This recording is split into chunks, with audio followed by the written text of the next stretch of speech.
普京到底有什么打算？突然对远东地区如此执着，甚至开放了港口海参崴，是觉得这块地方资源太丰富了，还是东欧那一块被欧洲和老美虎视眈眈地盯着，经济发展压力太大了呢？神秘无处不在。今天跟随神秘哥的步伐，一起揭开普京为何开放俄罗斯远东地区的面纱。首先，咱们先来看看一直以来都处于西强东弱、经济发展不平衡的俄罗斯，为什么宁愿死磕欧洲，被搞到遍体鳞伤，也不愿意经营远东地区？由于西伯利亚地区冷得要命，气候十分的恶劣，一年的温差高达120度，要是修了铁路不及时维护，第二年就变成碎石子儿了。而且到处都是永久冻土层，想要种点粮食也不行，以至于俄罗斯1.4亿总人口中，愿意生活在621万平方公里远东地区的也只有630万人，成了名副其实的熊比人多区。另外，远东地区的人口大多数集中于沿海的海参崴、萨哈共和国首府雅库茨克，再加上俄罗斯为发展莫斯科东欧一带只有1/4的钱流向广阔的远东地区。随着人口不断外溢，不是跑回了欧洲，就是移民到了东亚三国，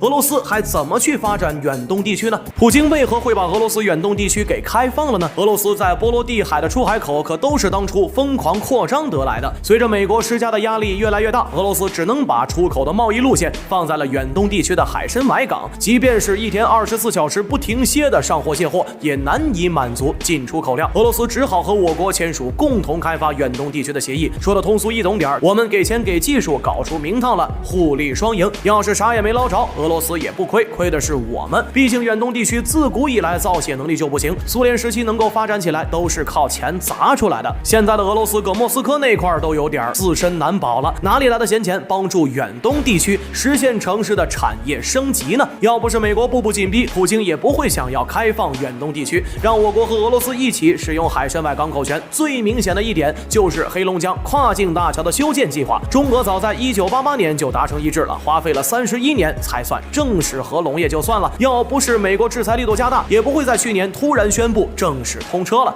所以普京非要开放俄罗斯远东地区，丰富的资源并不是诱惑点，而是为了缓解俄罗斯的经济压力。俄罗斯开放远东地区，让我国享有海参崴港口使用权，我们该如何看待呢？从始至终，中美俄三角关系都是最稳定的，要不是美国从欧洲方向给俄罗斯太大的压力，在远东地区不断防着我们的俄罗斯也不会突然改口。要知道，此前的俄罗斯宁愿和美国、日本、印度合作，也不想在靠天然气发财上分给我们一杯羹。随着欧美的合作路线断了，印度不愿意用卢比结算天然气，俄罗斯这才想起来我国，不断的加大和我国之间的经济合作，意图靠我国东北地区分散海参崴港口的压力，把我国作为中间枢纽，把俄罗斯的天然气卖出去。不过，开放俄罗斯远东地区对于我国东北地区来说还是有点好处的，丰富的矿产资源运输到东北加工生产，能让东北重工业的发展再上一层楼。而且俄罗斯还特意在远东地区建立特殊的冷却车间，就是为了能够量产苏57战斗机，这不就是打算实现经济和军事双重发展吗？但是我们要考虑的一点就是，合作的前提都是利益驱使，